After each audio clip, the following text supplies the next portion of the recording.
My guess is that we're all roughly familiar with what modern science has taught us about why children look like their parents.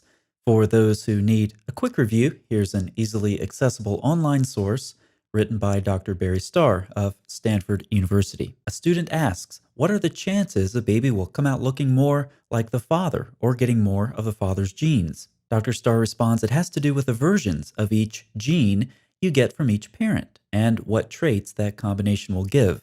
This means that under some circumstances, each child will have a really good chance at favoring dad, while in others, they'll have a better chance of favoring mom.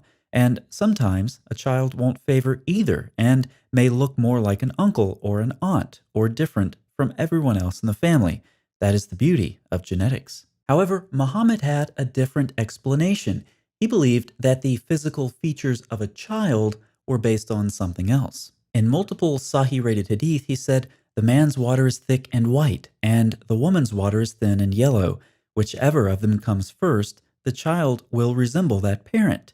Notice very carefully the wording in the second hadith. Whichever comes first or predominates, the child will resemble that parent. If you've learned anything from my channel at all, it's that when you see something odd like this, it's okay to laugh. However, after that, you need to start asking, where did this come from?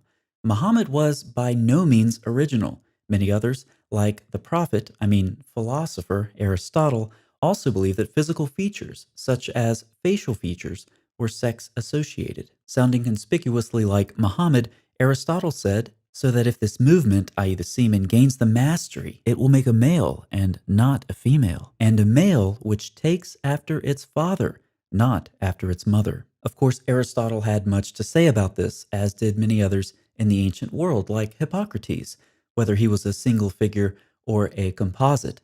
Much later, after Aristotle and Hippocrates, Galen said, if it happens that the similarity arises in accordance with the dominant semen, all the parts will become similar to that one of the parents whose semen dominates. Recall that this ancient widespread theory is exactly what we find Muhammad saying in the Hadith. But how did Muhammad come to learn this blatant scientific error?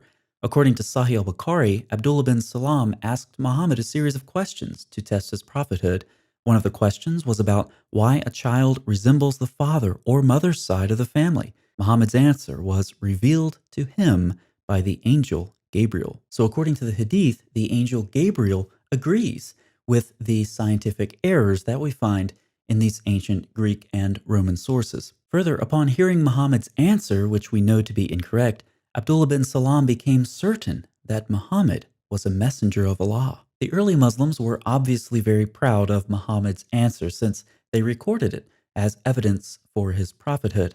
Ironically, the evidence of Muhammad's prophethood, marshaled by Muslims now, is no better than it was then. But how did these ancient theories make it to the Islamic sources? If you're familiar with my channel, again, you can already guess one very plausible answer. Many of the ideas about ancient Greek embryology are reflected in rabbinic literature, from which the Quran and Hadith frequently borrow, as I have shown in detail elsewhere. We'll save rabbinic embryology for another video, but let's just say that there are some striking similarities between what we find in this literature and the Islamic sources like the Hadith and the Quran.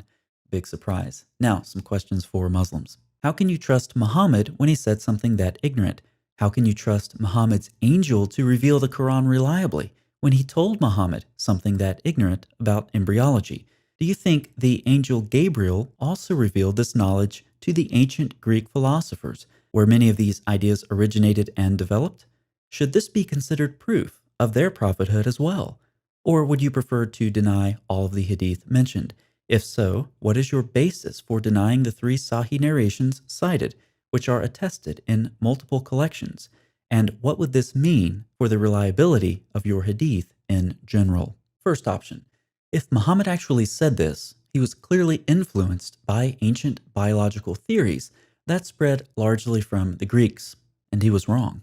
This is ironic given the claims modern Muslims make about the miraculous scientific knowledge embedded in their sources.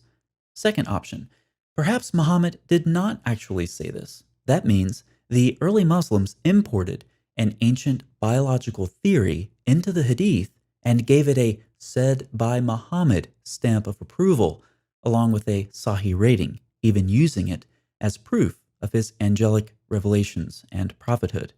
Did the early Muslims fabricate Sahih Hadith in trying to prove Muhammad was a prophet? I'm not sure which of these two options is worse. Fortunately, I don't have to decide. See you next time.